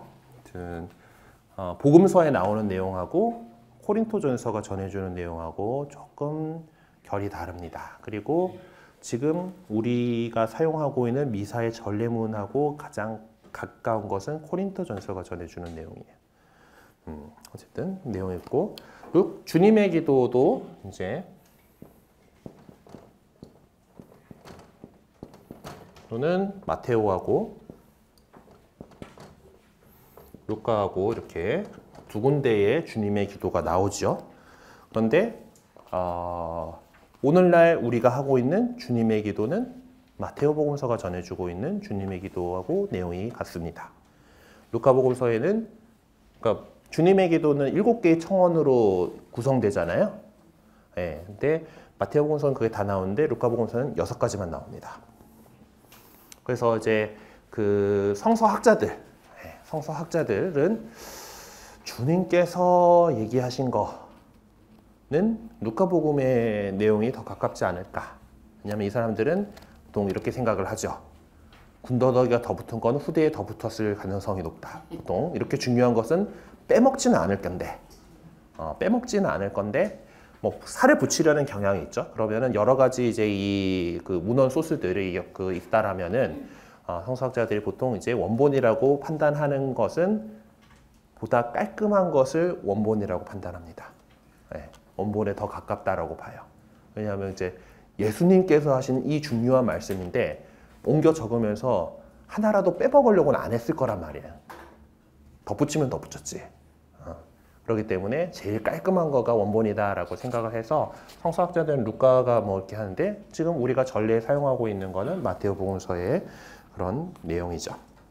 어쨌든 성찬례 제정이나 주님의 기도나 예수님께서 직접 하신 말씀임에도 불구하고 그것을 전해주는 데 있어서 적지 않은 차이점을 드러내고 있는 것이 사실입니다. 왜냐하면 그때는 옆에서 제자들이 뭐 예수님께서 성천 제정을 하시면서 이제 그 모여가지고 뭐 어쨌든 뭐 공관복음에 따라서 파스카 음식을 잡수셨다고 쳐요. 네. 요한복음에 따르면 파스카 전날 그냥 보통 음식인 거고. 그래서 동방전례하고 서방전례하고 빵 쓰는 게 다릅니다. 우리 서방전례는 예수님께서 그 잡수셨던 게 파스카 음식이에요. 공관복음의 설명에 따라서 파스카 음식이기 때문에 누룩 없는 빵을 써요. 우리 제병부 누룩 없는 빵이죠. 단지 밀가루하고 물만 가지고 만들어야 돼요. 근데 동방전례에서는 요한복음에 그걸 따르기 때문에 요한복음은 그냥 밥 먹은 거예요. 파스카 전날이야. 그래서 거기는 누룩이 들어간 빵으로 성체를 이룹니다. 그래서 그 빵을 이렇게 구워와서 동방 쪽은 이제 빵을 지금 이제 부풀죠. 이제 그리고 가운데에 그 이 십자 모양하고 여기 들어가는 거 뭐였더라? 하여튼 우리 제병들 중에도 있긴 있는데 기억이 안 난다. 갑자기 설명하려니까. 어쨌든 가운데 부분에 이제 뭐 그런 틀이 있어요. 이렇게 딱 찍고 성찬에 사용되는 거는 가운데 부분이고 이건 뜯어갖고 옆에 뜯어서 이제 저거는 그냥 빵을 나눠 먹는 데 써요. 그래서 비신자들이나 뭐 이제 그 성체를 못 모시는 사람들은 이 옆에 것들하고 같이 나누어 먹고 신자들은 이제 가운데 거 갖고 이제 성변화가 된 거를 갖다가 여기는 늘 양형영 성체인데요. 이 빵과 포도주, 그러니까 성체와 성혈을 섞어요. 그리고 젖과 꿀이 들어가는 거 우유하고 꿀도 넣어요. 그래갖고 죽같이 된 걸 갖다가 숟가락으로 떠서 지금 놀라고 있는 것은 저 여러 사람이 입에 넣은 것을 갖다가 또 먹어야 돼 뭐 이런 느낌이잖아요.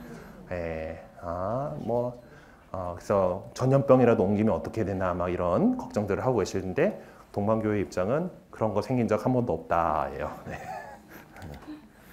어쨌든 뭐 거기에는 이제 빵을 그렇게 사용을 하고 있어요. 어쨌든 뭐 얘기하다 갑자기 이리로 넘어갔냐?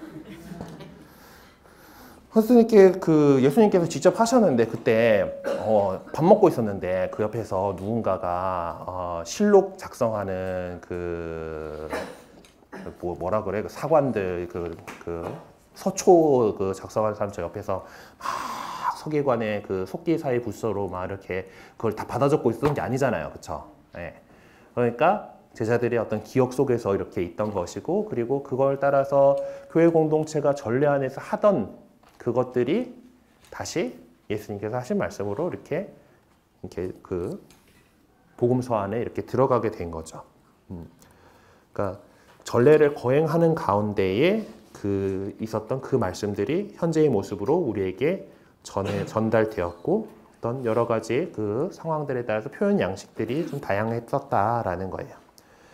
자, 그리고 마라나타, 오십시오 주 예수님이라는 이것들이 이제 이것은 아람어로서 외침을 의미하는 용어인데 그리스말을 쓰던 교회 공동체에서 다시 취해서 사용을 했다고 합니다.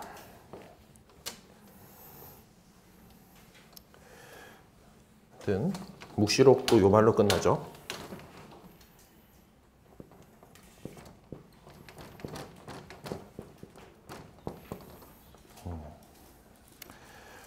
이것은 이제 그 초대교회 때는 이제 종말이 임박한 것으로 다들 생각하고 그렇게 살았으니까, 어서 오십시오 주 예수님이라고 하는 이 의미를 지닌 외침이야말로 그리스도교 신자들의 희망을 가장 적절하게 표명해주고 있는 것이죠.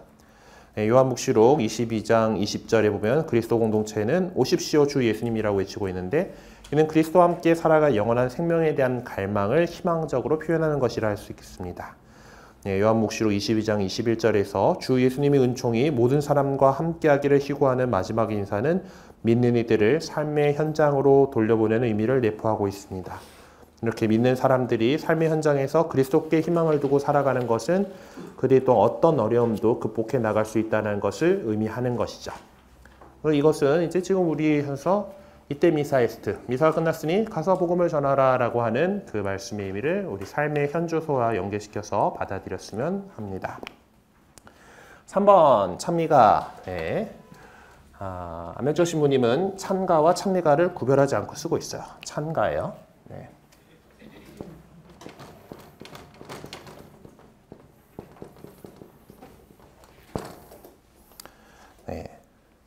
찬미가는 후대에 이제 전례적으로 사용하기 위해서 작시된 것을 찬미가, 힘누스라고 얘기를 합니다. 찬미가는 그거고, 성경에 나와 있는 시편을 뺀 나머지 노래 형식의 운문들을 갖다가 찬가, 칸티쿰이라고 그래요.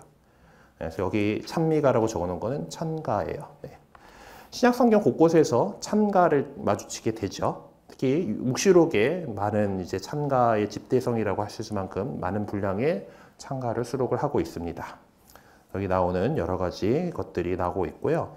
사실 이제 여기 나오는 애들이고 5번에 보면은 지카레의 노래, 마리아의 노래, 그리고 참복음에 대한 찬가, 시메온의 노래는 몇 번 먹었어요. 어쨌든 이 참행복에 대한 찬가, 그것들 이제 복음 찬가라고 해가지고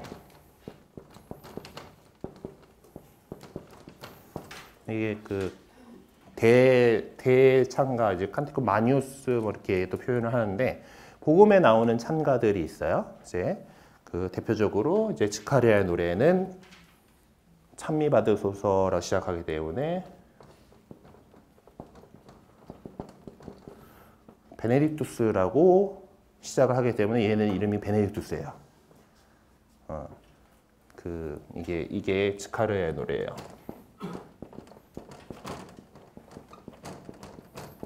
물론 이제 그 음악을 들으시다가 베네딕투스가 나왔을 때 두 가지 가능성이 있습니다. 지카리아의 노래의 가능성이 있고, 하나는 상투스에 나오는 상투스 거룩하시도다를 지금은 한 노래로 작곡을 하지만은 예전에 그걸 반 나눠 가지고 따로 이렇게 내는 경우들이 있었기 때문에 그 거룩하시도다의 두 번째 파트 역시 베네딕투스로 시작을 해요. 그래서 앞에 거가 상투스하고 같이 이렇게 묶여 있는 그런 데다 그러면은 이건 거룩하시도다의 뒤쪽 부분인 베네딕투스인가 보다라고 보시면 되고, 베네딕투스만 따로 있으면은 지카라의 노래인가 보다 이렇게 보실 수가 있습니다. 그리고 마리아의 노래는 많이들 아는 마니피카시죠.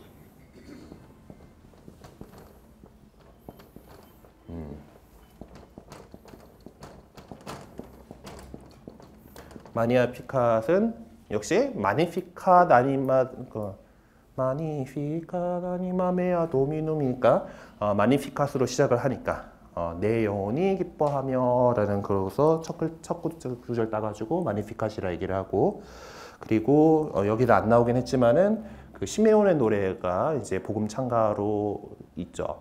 이제.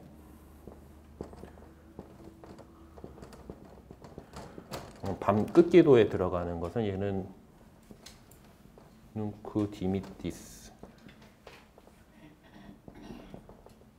그래가지고 눅크 디미티스 이제는 주의 종을 편안히 떠나가게 하셨나이다. 이제 눅크는 지금이고 이제 주님 이제야 제가 이제 가게 됐습니다라고 말을 시작하기 때문에 눅크 디미티스라고 합니다. 이 시메온의 노래예요. 그래서 성물도 아침 기도에 나오는 거, 저녁 기도에 나오는 거, 끝 기도에 나오는 거, 그리고 이거는 복음에 나오는 찬가기 때문에 성물도 하실 때도 보면은 공동으로 하면은 거기도 앉았다 일어났다 하잖아요. 미사 때처럼. 복음이니까 여기는 일어나서 바치게 됩니다. 그래서 이런 그 찬가들이 이렇게 있어요. 그 성경 안에 있는 전례적으로 이제 사용하는 음악에서 갖고 온 그런 내용들이 신약 성경에도 이렇게 있고, 성물도 하시는 분들 보면 아시겠지만은 기도 시편 기도를 하시는 것 중에 세 가지 하는데 2개는 시편에서 나오고 1개는 찬가해가지고 다른 성경의 노래를 갖고 옵니다. 구약 성경에 있는 것이든 여기 아까 지금 이 3번에 있는 그 여러 가지 그 찬가들이든 그런 것들에서 가져오게 되고, 그리고 이 복음 찬가 것과 이렇게 5번에 있는 것들이 이렇게 나오죠. 그리고 찬양과 축복이라고 표현하는 이런 것들이 또 이제 여러 가지 어떤 그 노래로서 칸티쿰으로서의 어떤 운율을 갖추고 있는 사문은 아니지만은 이제 하나님께 대한 찬양과 또 그 공동체에 대한 축복을 얘기하는 그런 구절들이 이렇게 있습니다. 그리고 세례성사와 관련된 몇 가지 내용들이 있습니다. 그 세례성사 의식에서는 지금 보면은 알파타 예식은 유아 세례할 때 보통을 하게 되는데 머지않아 이야기도 이제 해가지고 감각기관에다가 십자 표시를 해요. 입에다가 입술로 하나님을 찬미하고 귀로 뭐 하나님의 말씀을 듣고 이렇게 하면서 이제 그게 에파타 예식이라고 하는데 그 말씀을 보존을 해오고 있고요. 그리고 마테오복음서 마지막에 너희는 온 사람들을 제자로 받아들여 아버지와 아들과 성령의 이름으로 세례를 베풀라라고 하는 삼위일체적인 표현은 실질적인 전례 의식에서 예식에서 유래합니다. 교회가 이제 사도행전에 보면은 예수 그리스도의 이름으로 세례를 베풀잖아요. 그렇죠? 그러다가 나중에 이렇게 그 삼위일체적인 세례, 그러니까 지금도 세례 규정이 그렇지만은 성부와 성자와 성령의 이름으로 물을 3번 붓든지 물에 3번 담그든지 이렇게 하면서 세례를 줍니다라고 삼위일체 하나님의 이름으로 3번 물을 부어야지 합법적인 세례가 돼요. 네. 제대로 된 세례인 거예요. 누가 하든지는 상관없고. 네. 그래서 이 마테오 복음서에 나오는 너희는 세상 가서 아버지와 아들과 성령의 이름으로 세례를 베풀라라고 하는 것은 어쩌면은 교회 공동체가 그렇게 세례를 주고 있었으니까 그 내용이 복음서에 예수님의 말로 이렇게 들어갔을 것이다라고 볼 수 있는 거죠. 네, 그리고 코린토전서 8장 6절과 에페소서 4장 4절에서 6절, 5장 14절, 베드로전서 2장 22절에서 24절에 볼 수 있듯이 신앙 고백과 관련된 일련의 찬가 역시 세례의식이 연결됩니다. 세례를 하기 위해서는 우리는 신앙 고백을 먼저 하죠. 네, 우리 좀 있으면 부활 맞이했고 부활 성야미사 때 우리 신앙을 새롭게 고백을 하고 세례 서약을 갱신하죠. 네, 끊어버립니다 또 하고 믿습니까? 믿습니다. 이렇게 또 해야 되죠. 네. 그러니까 우리가 받는 세례 그리고 뭐 그 세례를 하는 예비 신자들도 그때 신앙 고백을 하고서 그것을 바탕으로 세례를 줍니다. 그런 내용들이 이제 신약 성경 곳곳에 이렇게 있는 거고 그런 세례 신앙 고백에 대한 내용들은 분명히 세례 의식과 연결되어 있는 겁니다. 그리고 우리는 로마 교회에 속하니까 로마 교회의 세례 신경이 바로 사도신경이거든요.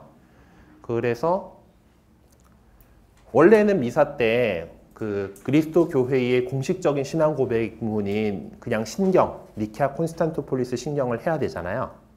해야 되는데 특별히 사순 시기와 부활 시기는 사도신경을 할 수 있도록 이렇게 미사 경본에도 나와 있어요. 그것은 부활 때 보통 우리가 세례를 받고, 그러니까 우리 교회 전통으로는 한 예비자 교리 기간이 옛날에는 그 3년쯤 이렇게 예비자 교리를 하고요. 그리고 이제 사순 시기가 이 막바지야. 세례 받기 직전에 이제 최종적인 어떤 수련식을 해 나가는 그런 시간이고, 부활 성야미사. 부활 성야미사에 보면은 독서가 1독서, 2독서, 3독서, 4독서, 5독서, 6독서, 7독서하고 서간하고 복음하고 그러잖아요. 이거를 쭉 다 읽으면서 구세사 전체를 한번 쫙 해볼 종합교리를 종합교리를 하는 거예요. 그렇게 하고 그러니까 이게 그 자정쯤에 모여갖고 이제 이 이야기들을 다 듣고 신부님 강론은 뭐겠어 이제 지금 종합교리 해야지 종합교리 이렇게 하고 이제 세례 예식을 하는 거예요. 새 신자들이 세례 예식을 하고 새 신자들이 세례 예식을 다 이렇게 하고 나서 그럼 이미 기존 신자들이 다시 자신의 세례를 갱신하는 예식을 또 뒤에 이어서 하는 거예요. 그때 로마 교회의 세례 신경은 사도신경이니까 그렇기 때문에 사순시기하고 부활시기에는 주일 미사의 신경을 사도신경으로 이렇게 하는 거예요. 물론 우리나라의 대부분 성당에는 니케아 콘스탄티노플 신경을 외우기가 귀찮기 때문에 사도신경은 다 외우니까 그걸로 하고 있는 거긴 한데 심지어 저조차도 그건 다 못 외우니까 우리 본당도 그래서 그냥 사도신경을 하고 있는데 어쨌든 의미는 그래요. 그날 전례가 그렇게 구성되어 있는 거예요. 그러고 나서 이제 이 새로 신자가 된 이 사람들과 함께 성찬을 거행을 하는 거죠. 그런 것 하다 보니까 이제 그런 신앙 고백에 대한 것들이 세례의식과 연관해가지고 나옵니다. 어쨌든 이런 것들을 통해서 초대교회 공동체의 삶에 있어서 종교의식이란 것이 참 중요한 역할을 해왔다라는 것, 뭐 지금도 전례가 중요합니다만은 참 중요한 역할을 하고 있다는 것을 알 수 있습니다. 또 그리고 종교의식이란 것은 전통적이면서도 동시에 창조적인 방식으로 믿음이 표현되는 중요한 장소라고 결론 지을 수 있습니다. 전례가 이제 계속해서 이렇게 꾸준하게 이어져 오긴 했지만은 또 그 안에서 우리 교회의 역사 안에서 보면은 이 전례가 계속해서 쇄신되고 또 정말 실제 정신에 부합하게끔 이렇게 모아져 나가고 있는 것을 또 전례 쪽으로 공부를 해보시면은 알 수가 있어요. 그래서 전통적이면서 동시에 창조적이다라는 얘기를 이렇게 할 수가 있는 것이죠. 그리고 옛 질서 안에서의 예배는 거룩한 공간에서 거행되었습니다. 그러나 그리스도에 있어서 장소란 그처럼의 중요성을 띠고 있지는 않다. 요한복음에서 이곳에서도 그러니까 이거는 이제 예루살렘 성전이 있던 시절의 유대교의 경우는 하느님께 제사가 바쳐지는 곳은 성전에서만 예루살렘에 있는 그 성전에서만 가능하다라는 거잖아요. 근데 그래서 이제 그 유대인들이 이제 평소에 모이는 회당에서는 제사로서의 어떤 그런 의미보다는 말씀을 듣고 그리고 그것을 배우고 하는 그런 장소로 말씀 전례 위주로 이렇게 진행이 됐었어요.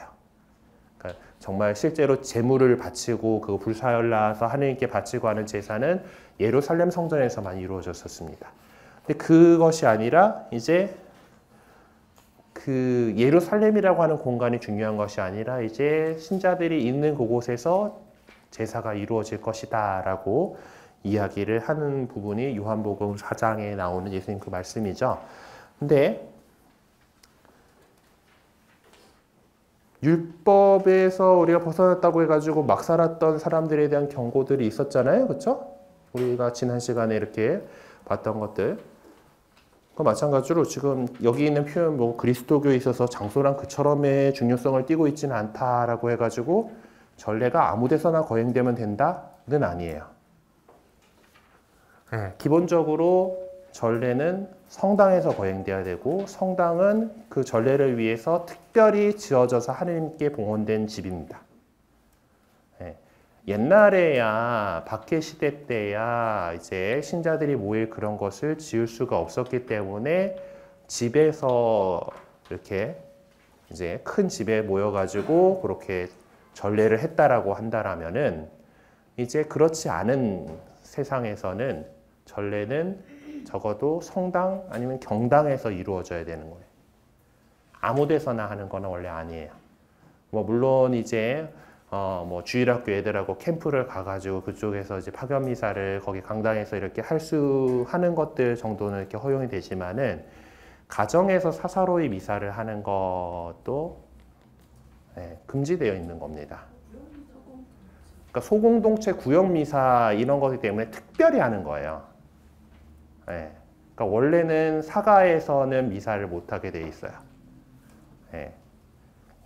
그 우리의 매직 키워드 사목적 배려로 이렇게 하는 거고, 그러니까 구역 미사 이런 것들은 그 구역 공동체가 좀 더 잘 모이고 또 이렇게 할 수 있는 그걸로서 이제 하는 건데, 그러니까 어떤 전례 법규상으로는 성전에서 그 성당이나 경당에서 거행을 해야 되는 거가 맞아요. 근데 물론 이제 그러지 않은 곳에서도 공동체 필요에 따라서 이렇게 하는데, 그러니까 공동체의 필요가 아니라 개인의 필요에 의해서 이렇게 하는 경우들이 있고 또 그것에 대해서 말씀드리는 거예요. 그러니까 아무 데서나 되는 것은 아니다라는 거예요. 뭐 물론 이제 더 넓게 파악을 표현을 해가지고 사실 뭐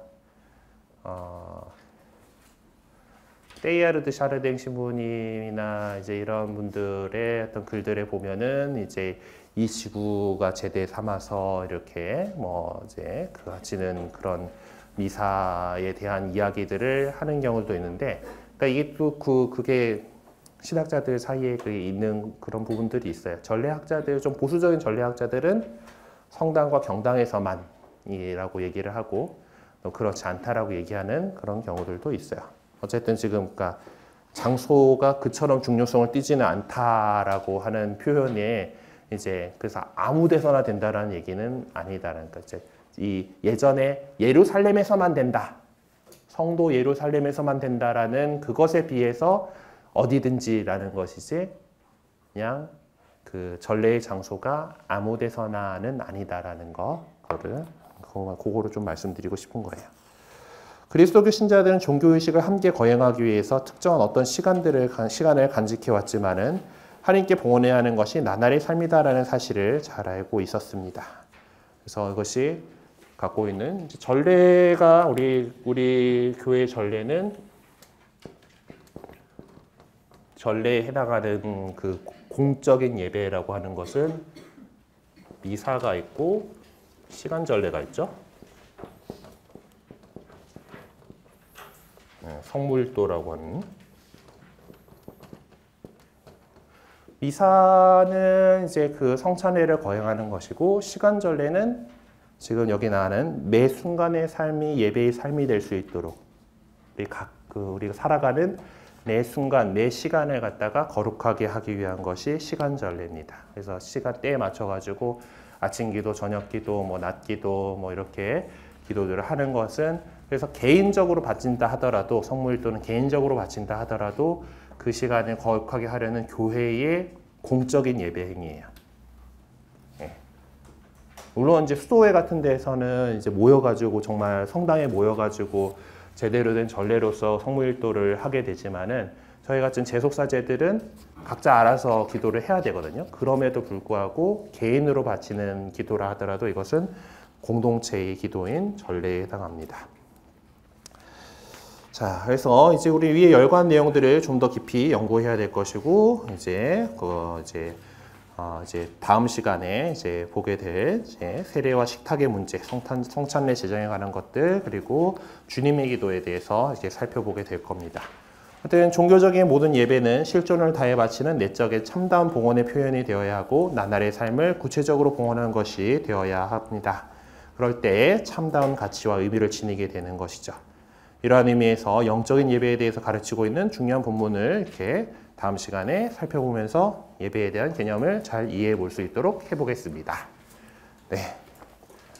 또 뭔가 썰을 많이 풀다 보니까 5분을 넘겨버리긴 했는데, 네, 나눔 또 좋은 시간들 되시고요. 오늘 영광송으로 마무리하도록 하겠습니다. 성부와 성자와 성령의 이름으로 아멘. 영광이 성부와 성자와 성령께 영원히 아멘. 성부와 성자와 성령의 이름으로 아멘. 감사합니다.